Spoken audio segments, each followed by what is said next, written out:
નમસ્કાર વિદ્યાર્થી મિત્રો, આજે ઇંગ્લિશમાં present continuous tense part 3 negative and interrogative. અગાઉ આપણે પ્રેઝન્ટ કન્ટિન્યુઅસ ટેન્સ એટલે કે ચાલુ વર્તમાન કાળમાં ભાગ 1 અને ભાગ 2 આ બંને ભાગનો અભ્યાસ કરી ચૂક્યા છીએ, જેમાં આપણે અમુક બેઝિક બાબતો હતી એનો અભ્યાસ કર્યો હતો. એ બાબતો તમારે ખાસ યાદ રાખવાની છે. ત્યાર પછી આપણે પોઝિટિવ વાક્ય રચના અને એના એક્ઝામ્પલ જોયા હતા. તો આજના લેક્ચરમાં આપણે નેગેટિવ અને ઇન્ટ્રોગેટિવ એટલે કે નકાર અને પ્રશ્નાર્થ, નેગેટિવ એટલે નકાર, ઇન્ટ્રોગેટિવ એટલે કે પ્રશ્નાર્થ, આ બંને વાક્ય રચના અને એના એક્ઝામ્પલ, અને છેલ્લે ત્રણ વાક્ય રચના એટલે કે પોઝિટિવ, નેગેટિવ અને ઇન્ટ્રોગેટિવ, અને ત્રણના એક્ઝામ્પલ સહિત આપણે આનો અભ્યાસ કરશું. તો ખાસ સૂચના કે વચ્ચે જ તમને ક્યાંય પણ એમ થાય કે મને આ વસ્તુ ન સમજાણી તો એટલું ફરીવાર જોઈ લેવું. તો ચાલો શરૂઆત કરીએ. તો પોઝિટિવ ફોર્મ્યુલા થોડુંક રિવિઝન કરી લઈએ કે પોઝિટિવ ફોર્મ્યુલા એટલે કે પોઝિટિવ વાક્ય રચના શું હતી. તો કે પહેલા એસ એટલે કે સબ્જેક્ટ, ત્યાર પછી એમિઝાર, V1 ING, ઓબ્જેક્ટ અને OW એટલે કે કર્તા, પછી એમિઝાર, V1 એટલે કે ક્રિયાપદ, પાછળ ING, ઓબ્જેક્ટ અને OW એટલે કે અન્ય શબ્દો.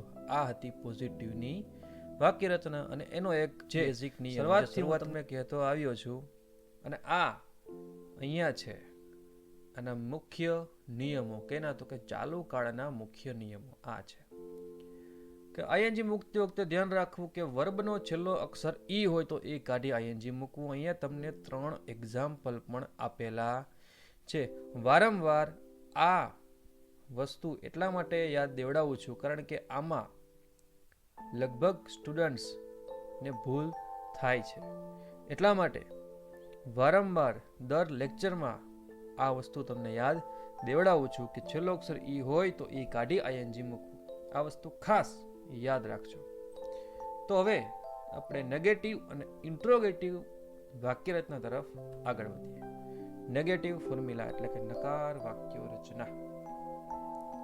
સૌથી પહેલા તમે ઉપર વાક્ય રચના જુઓ તો તમને સમજાશે કે પોઝિટિવ અને નેગેટિવમાં કંઈ ઝાઝો ફરક નથી. Subject, am is are, not, V1 ING અને ઓબ્જેક્ટ. ધ્યાનથી જો વાક્ય રચના. Subject, am is are, not, V1 ING અને ઓબ્જેક્ટ, અને અહીંયા અંતે આવશે OW. હવે પોઝિટિવની જો. પોઝિટિવની વાક્ય રચનામાં શું છે? સબ્જેક્ટ, એમિઝાર, V1 ING, ઓબ્જેક્ટ અને OW. અહીંયા તમને શું દેખાય છે? એક વધારાનું નોટ મૂકેલું આપણને અહીંયા દેખાય છે. એટલે પોઝિટિવ અને નેગેટિવમાં ફરક ખાલી નોટનો છે. જો આપણે અહીંયા એમિઝાર પછી એટલે કે અહીંયા નોટ મૂકી દઈએ, અહીંયા આ જગ્યાએ, તો આ વાક્ય રચના નેગેટિવની બની જાય. હવે ફરી પાછો એ જ નિયમ કે ઈ કાઢી અને ING મૂકવો. હવે આના એક્ઝામ્પલ જોઈએ.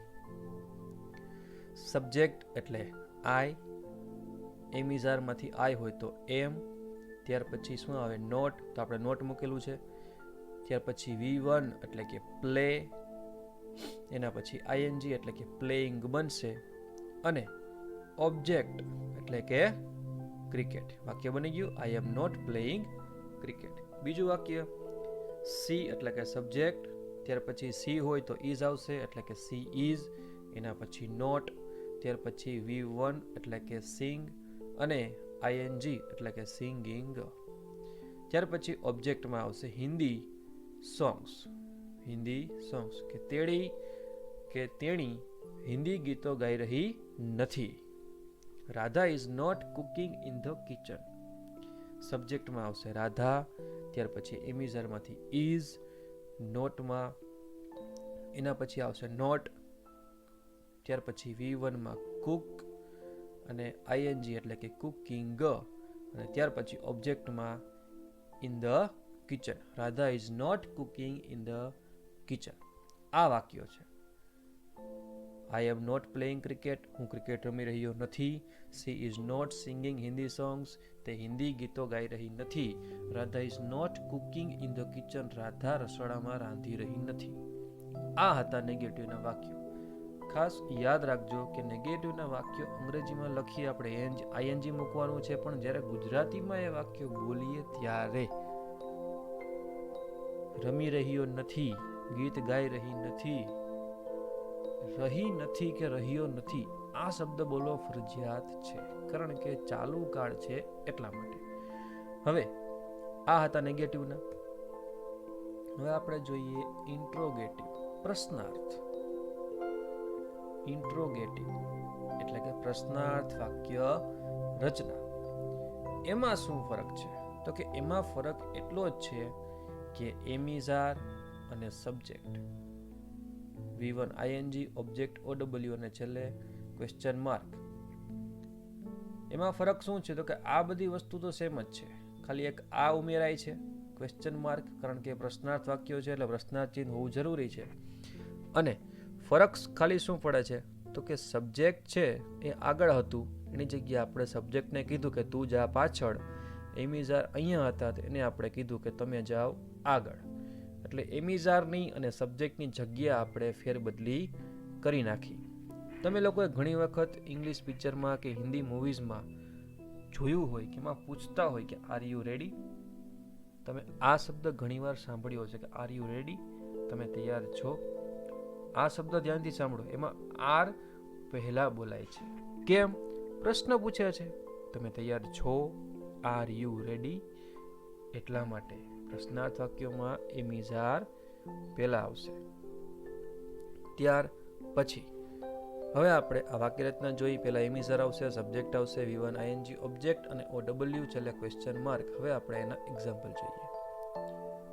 આર, એમિઝારમાંથી આર આવશે, સબ્જેક્ટમાં યુ, V1 માં રીડ, ING માં રીડિંગ, ઓબ્જેક્ટમાં ધીસ બુક, આમાં કોઈ અન્ય શબ્દો છે નહીં, અને છેલ્લે question mark. Are you reading are you reading this book? Are you singing Hindi songs? એમિઝારમાંથી આર, સબ્જેક્ટમાં યુ, V1 માં સિંગ, ઓબ્જેક્ટમાં હિન્દી સોંગ્સ, છેલ્લે ક્વેશ્ચન માર્ક. એમિઝારમાંથી ઇઝ, સબ્જેક્ટમાં હી, V1 માં વોચ, પછી ING એટલે કે વોચિંગ, ઓબ્જેક્ટમાં કોઈ છે નહીં, છેલ્લે નાવ. નાવ જે છે, નાવ એટલે કે અત્યારે, આ ઓબ્જેક્ટમાં ગણાશે નહીં, કારણ કે એક સમય બતાવે છે, એટલે એ ગણાશે આમાં OW માં. Is he watching now? Is she doing her homework? Is, એમિઝારમાંથી ઇઝ આવી ગયો, સબ્જેક્ટમાં સી, V1 માં ડુ, ING એટલે કે ડુઈંગ, ઓબ્જેક્ટમાં હર, OW માં હોમવર્ક, છેલ્લે question mark. Is he doing her homework? તો આ છે ઇન્ટ્રોગેટિવના વાક્યો, એટલે કે પ્રશ્નાર્થના વાક્યો અને તેની વાક્ય રચના. હવે છેલ્લે મેં તમને શરૂઆતમાં કીધું હતું કે છેલ્લે આપણે 3 એક્ઝામ્પલ એક સાથે જોશું. તો હવે આપણે એ જોઈએ, પોઝિટિવ, નેગેટિવ અને ઇન્ટ્રોગેટિવ 3 એક્ઝામ્પલ, એટલે તમને સ્પષ્ટ સમજાઈ જશે કે કેમાં શું ફરક છે. Examples: positive, negative, interrogative. પહેલું વાક્ય, Dhara is going to home. Negative જુઓ તો શું ફરક છે? Dhara is not going to home, અહીંયા ખાલી નોટ મૂકેલું છે, એ જ ફરક છે. તમે નોટ કાઢી નાખો તો પછી પોઝિટિવ બનશે, નોટ મૂકો તો નેગેટિવ. પ્રશ્નાર્થમાં શું ફરક છે? તો કે ઇઝ અને ધારા, આનું સ્થાન ફેરવી નાખેલું છે. ઇઝ ધારા ગોઈંગ ટુ હોમ, બાકી સેમ વસ્તુ છે. ગોઈંગ ટુ હોમ અને ગોઈંગ ટુ હોમ, આમાં કોઈ ચેન્જ નથી, ખાલી અહીંયા ફરક પડે છે. બીજું વાક્ય, યુ આર લર્નિંગ ઇંગ્લિશ. નેગેટિવમાં આર પછી નોટ મૂકેલું છે, you are not learning English. પ્રશ્નાર્થમાં આર અને યુ આગળ પાછળ, એટલે કે આર યુ લર્નિંગ ઇંગ્લિશ. છેલ્લું વાક્ય, હી ઇઝ કોલિંગ મી. નેગેટિવમાં ઇઝ પછી એટલે કે અહીંયા નોટ મૂકી દીધું છે. He is not calling me. પ્રશ્નાર્થમાં ઇઝ અને હી આગળ પાછળ. Is he calling me. તો આ છે પોઝિટિવ, નેગેટિવ અને ઇન્ટ્રોગેટિવના એક્ઝામ્પલ્સ.